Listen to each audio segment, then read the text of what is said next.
Hello friends, आप सभी को राधे राधे। आज हम सीडीपी के मोस्ट इंपॉर्टेंट प्रश्न देखेंगे जो कि आपको आगामी एग्जाम में देखने को मिल जाएंगे। तो स्टार्ट करते हैं। प्राचीन काल में मनोविज्ञान का क्या अर्थ था? तो मनोविज्ञान का अर्थ आत्मा का विज्ञान था। मनोविज्ञान को आत्मा का विज्ञान किसने कहा है? अरस्तु ने कहा है। 17वीं शताब्दी में मनोविज्ञान को क्या कहा जाता था? तो 17वीं शताब्दी में मनोविज्ञान को मन या मस्तिष्क का विज्ञान कहा जाता था और इसे पोम्पोनोजी ने कहा है। 18वीं शताब्दी में मनोविज्ञान को क्या कहा जाता था? चेतना का विज्ञान कहा जाता था। इसे विलियम जेम्स ने कहा है। 20वीं शताब्दी में मनोविज्ञान को क्या कहा जाता था? कहा जाता है 20वीं शताब्दी में मनोविज्ञान को व्यवहार का विज्ञान कहा जाता है। इसे वॉटसन ने कहा है। शिक्षा मनोविज्ञान की पहली पुस्तक किसने लिखी है? थॉर्नडाइक ने 1903 में लिखी है। शिक्षा का अधिकार अधिनियम कब बना है? यह 2009 में बना है। शिक्षा का अधिकार अधिनियम कब लागू हुआ? 1 अप्रैल 2010 को यह लागू हुआ। शिक्षा का निःशुल्क एवं अनिवार्य शिक्षा अधिनियम के तहत कितने वर्ष के बच्चों को निःशुल्क शिक्षा दी जाती है? तो 6 से 14 वर्ष के बच्चों को निःशुल्क शिक्षा दी जाती है। शिक्षा के मौलिक अधिकार संविधान के किस अनुच्छेद से लिए गए हैं? तो अनुच्छेद 21A से लिए गए हैं। इसे 2002 में 86वें संविधान संशोधन के तहत जोड़ा गया। सीबीएसई कब बना? 1929 में सीबीएसई बना था। एक कक्षा में शिक्षक और छात्र का अनुपात कितना होना चाहिए? 1:40 होना चाहिए। शिक्षकों के लिए रिफ्रेशर कोर्स का आयोजन कौन करता है? सीबीएसई बोर्ड करता है। शिक्षा का मनोविज्ञान का उद्देश्य क्या होता है? तो बालकों का सर्वांगीण विकास करना होता है। अज्ञात से ज्ञात की ओर किस विधि में पढ़ते हैं? तो विश्लेषण विधि में पढ़ा जाता है। ज्ञात से अज्ञात की ओर किस विधि में पढ़ते हैं? संश्लेषण विधि में पढ़ा जाता है। सामान्य से विशिष्ट की ओर किस विधि में, कौन सी विधि में पढ़ा जाता है? तो आगमन विधि में पढ़ा जाता है। विशिष्ट से सामान्य की ओर कौन सी विधि में पढ़ा जाता है? तो निगमन विधि में पढ़ा जाता है। वह कौन सी विधि होती है जिसमें पहले उदाहरण दिया जाता है और बाद में नियम बताया जाता है? तो वह आगमन विधि कहलाती है।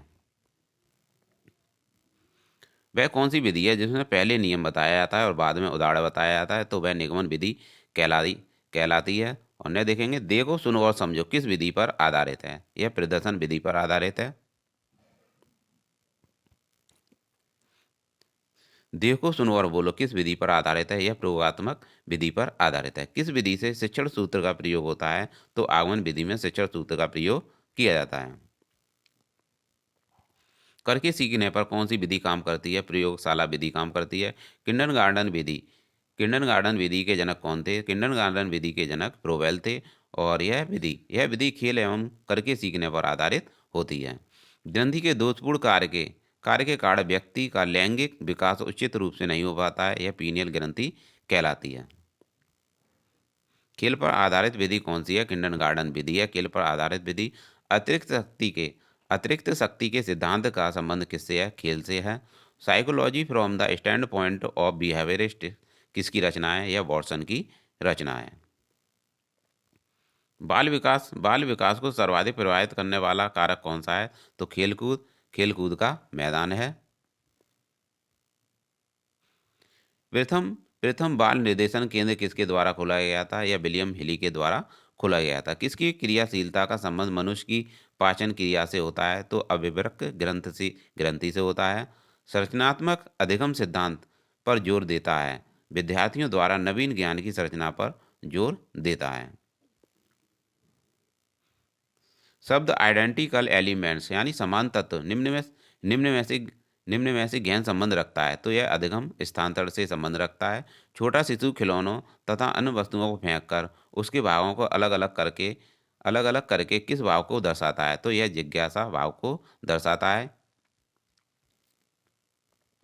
स्फूर्ति अवस्था कहा जाता है। बाल्य अवस्था को स्फूर्ति अवस्था कहा जाता है। प्रतिबिंब, अवधारणा, प्रतीक एवं संकेत, भाषा, शारीरिक क्रिया और मानसिक क्रियाएं अंतर्निहित होती हैं विचारात्मक प्रक्रिया में। वातावरण वह भारी शक्ति है जो हमें प्रभावित करती है। यह किसने कहा है? यह रॉस ने कहा है। बुद्धि परीक्षण निर्माण के जन्मदाता एल्फ्रेड बिने थे। संवेदना ज्ञान की पहली सीढ़ी है। यह कथन मानसिक विकास से संबंधित है।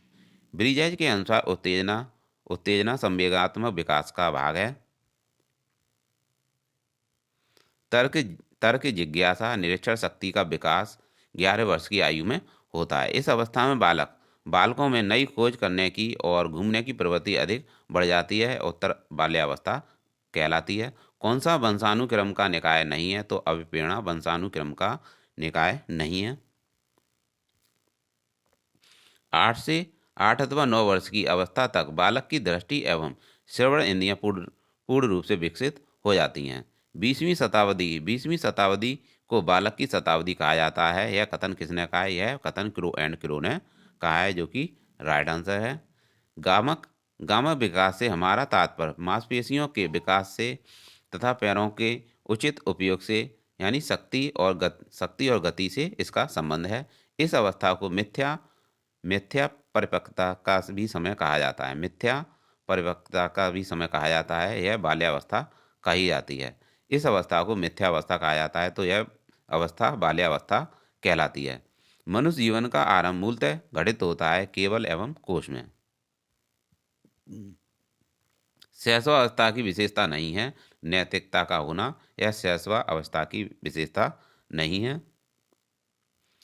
सीखने का वह सिद्धांत जो पूर्ण रूप से और केवल अवलोकनीय व्यवहार पर आधारित है, सीखने के व्यवहारवादी सिद्धांत पर कार्य करता है। सीमा हर पाठ को बहुत जल्दी सीख लेती है, जबकि लीना उसे सीखने में ज़्यादा समय लेती है। यह विकास के व्यक्तिक भिन्नता सिद्धांत को दर्शाता है।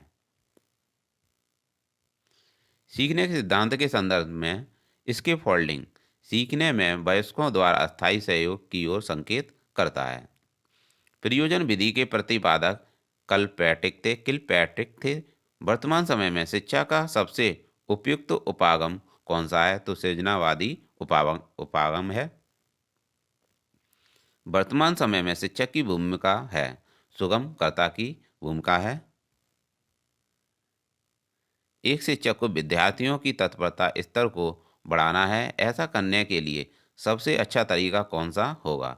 तो विशेष प्रकरण संबंधित सृजनात्मक क्रियाकलाप को कक्षा में संगठित करवाकर वह कर सकता है। यदि आपकी कक्षा में कोई बच्चा अधिगम अक्षम हो, तो आप क्या करेंगे? उसकी अक्षमता किस प्रकार की है यह जानकर उसको सिखाने का प्रयास करेंगे। सीखने का वह सिद्धांत जो केवल अवलोकित व्यवहार पर निर्भर है, सीखने के व्यवहारात्मक सिद्धांत से जुड़ा है। सृजनशीलता के पोषण हेतु एक अध्यापक को अपने विद्यार्थियों को रखना चाहिए। सृजनशीलता के पोषण हेतु एक अध्यापक को अपने विद्यार्थियों को रखना चाहिए। कार्य केंद्रित एवं लक्ष्य केंद्रित रखना चाहिए। कौन सा मत अंतर्दृष्टि द्वारा सीखने की व्याख्या करता है? तो गेस्टाल्ट बाध्य करता है। किस मनोवैज्ञानिक ने सीखने की सामग्री के रूप में निरर्थक शब्दों का प्रयोग किया है? तो एबिंगहॉस ने ऐसा किया है। सीखने का नियम किसने दिया? थॉर्नडाइक ने सीखने का नियम दिया। सामाजिक प्रत्याशाओं के अनुरूप व्यवहार की योग्यता का अधिगम सामाजिक विकास कहा जाता है। यह कथन किसका है? तो इसका राइट आंसर हरलॉक है। सीखने का सर्वाधिक उपयुक्त अर्थ व्यवहार में परिमार्जन है। कौशल सीखने की पहली अवस्था है, इसे अनुकरण कहा जाता है। सीखे हुए ज्ञान, कौशल या विषय का अन्य परिस्थितियों में उपयोग करने को क्या कहा जाता है? तो सीखने का स्थानांतरण कहा जाता है। स्मृति सीखी हुई वस्तु का सीधा उपयोग है। यह कथन किसका है? यह कथन वुडवर्थ का है। जिस वक्र रेखा में प्रारंभ में सीखने की गति तीव्र होती है और बाद में यह मंद हो जाती है, उसे उन्नतोदर वक्र कहा जाता है। प्रयास और भूल सिद्धांत के प्रतिपादक थॉर्नडाइक थे। अनुबंधन की प्रक्रिया में प्रथम सोपान उत्तेजना है। गैस के अनुसार अनुभव द्वारा व्यवहार में परिवर्तन सीखना है। संवेग की उत्पत्ति मूल प्रवृत्तियों से होती है। अधिगम का कौन सा सिद्धांत यह बताता है कि सीखने हेतु कार्य को दोहराना आवश्यक है? यह अनुभवजन्य अधिगम सिद्धांत पर आधारित है। जब कोई बच्चा अपनी समस्या का समाधान स्वयं करने लगता है, तो उसमें कौन सा गुण विकसित हो जाता है? तो उसमें वैज्ञानिक अन्वेषक का गुण विकसित हो जाता है। मनोविज्ञान के जनक विलियम वुंट थे। प्रयो- प्रयोगात्मक विग- प्रयोगात्मक मनोविज्ञान के जनक विलियम वुंट थे। आधुनिक मनोविज्ञान के जनक विलियम जेम्स थे। और शिक्षा मनोविज्ञान के जनक थॉर्नडाइक हैं। मनोविज्ञान की आधारशिला किस पुस्तक में रखी गई है? तो मनोविज्ञान के सिद्धांत में यानी प्रिंसिपल ऑफ साइकोलॉजी में रखी गई है। अमेरिका में प्रकाशित प्रिंसिपल ऑफ साइकोलॉजी के लेखक विलियम जेम्स हैं। मनोविश्लेषणवाद के जनक सिगमंड फ्रायड हैं। मनोविज्ञान को आत्मा का विज्ञान अरस्तु ने कहा है। मनोविज्ञान को मन का विज्ञान पोम्पोलॉजी ने कहा है। शिक्षा मनोविज्ञान आवश्यक है शिक्षक और अभिभावक दोनों के लिए।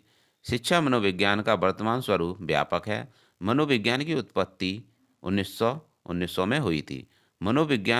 मनोविज्ञान को व्यवहारवाद का विज्ञान सर्वप्रथम किसने कहा? तो इसे बॉर्सन ने सर्वप्रथम कहा।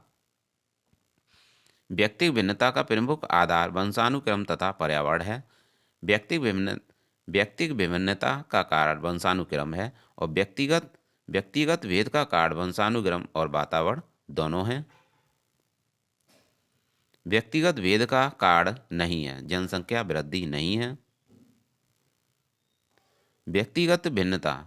व्यक्तिगत विभिन्नता में संपूर्ण व्यक्तित्व का कोई भी ऐसा पहलू सम्मिलित हो सकता है जिसका माप किया जा सकता है। यह कथन स्किनर ने दिया है। विद्यालय का यह कर्तव्य है कि वह प्रत्येक बालक के लिए उपयुक्त शिक्षा की व्यवस्था करे, भले ही वह अन्य सब बालकों से कितना ही भिन्न क्यों ना हो। तो यह किसने कहा है? यह क्रो एंड क्रो ने कहा है। असामान्य व्यक्तित्व वाले बालक प्रतिभाशाली होते हैं।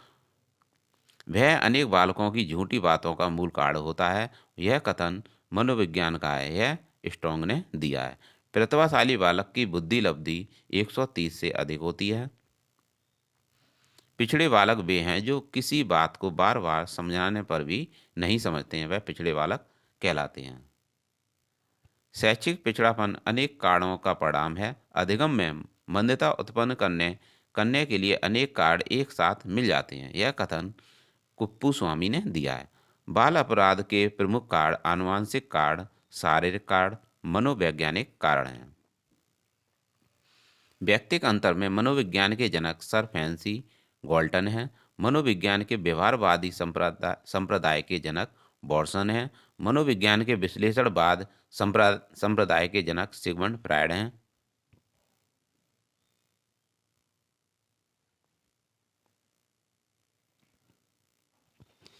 अधिगम उद्दीपन अनुक्रिया का सिद्धांत थॉर्नडाइक ने दिया था।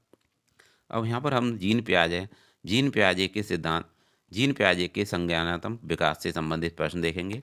संज्ञानात्मक विकास के क्षेत्र में महत्वपूर्ण सिद्धांत किसके द्वारा दिया गया? तो यह जीन प्याजे के द्वारा दिया गया था।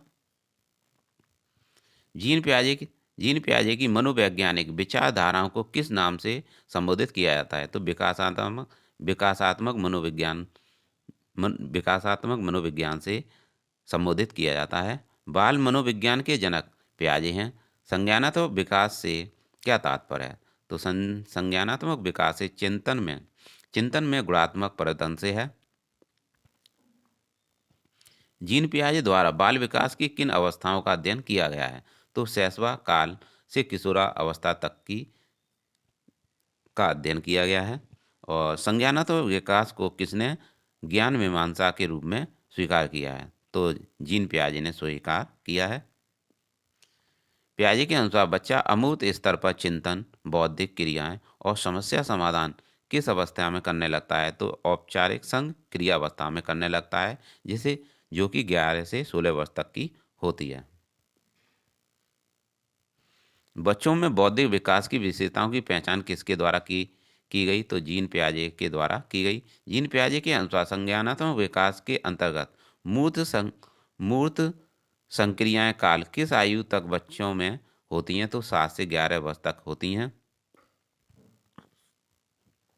जीन पियाजे के संज्ञानात्मक विकास की किस अवस्था को ज्वार भाटा काल कहा जाता है? तो संवेगात्मक बुद्धि विकास की अवस्था को कहा जाता है। तो फ्रेंड्स ये थे सीडीपी के मोस्ट इम्पोर्टेंट प्रश्न जो कि आपको आगामी एग्जाम में देखने को मिल जाएंगे। तो नेक्स्ट फ्रेंड आपके लिए और भी मैं 1000 वन लाइनर प्रश्न लेकर आऊँगा जो कि आपके लिए बहुत ही आगामी एग्जाम के लिए बहुत ही महत्वपूर्ण होंगे। तो मिलते हैं नेक्स्ट वीडियो में। Thanks for watching.